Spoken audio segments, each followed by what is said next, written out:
38th question. Now, these are extract type questions. Okay.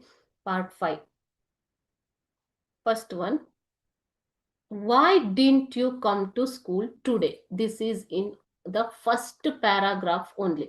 So first paragraph ಅಲ್ಲೇ ಬಂದಿರುವಂತಹ question ಇದು. Why didn't you come to school today ಅಂತ ಕೇಳಿರೋದು. ಯಾರು ಕೇಳಿದ್ದಾರೆ ಇಲ್ಲಿ? Question A, who said these words? Satish friend Surender said these words ಅಲ್ವಾ. ಸುರೇಂದರ್ ಆತನನ್ನ ಕೇಳಿರುವಂತದ್ದು, ಯಾಕೆ ಸ್ಕೂಲ್ಗೆ ಬಂದಿಲ್ಲ ಇವತ್ತು ಅಂತ. B, who was absent test school that day? ಹಾಗಾದ್ರೆ ಸ್ಕೂಲ್ಗೆ ಆ ದಿನ ಆಬ್ಸೆಂಟ್ ಇದ್ದವರು ಯಾರು? Satish was absent to school that day. Okay. C, when did the speaker say so? Speaker ಅಂದ್ರೆ ಯಾರು ಇಲ್ಲಿ ಮಕ್ಕಳೇ? ಸ್ಪೀಕರ್ ಅಂದ್ರೆ ಸುರೇಂದರ್ ಅಲ್ವಾ. ಸುರೇಂದರ್ ಯಾವಾಗ ಈ ಮಾತನ್ನ ಹೇಳಿರೋದು? When Surender came to his house to ask why Satish was absent that day.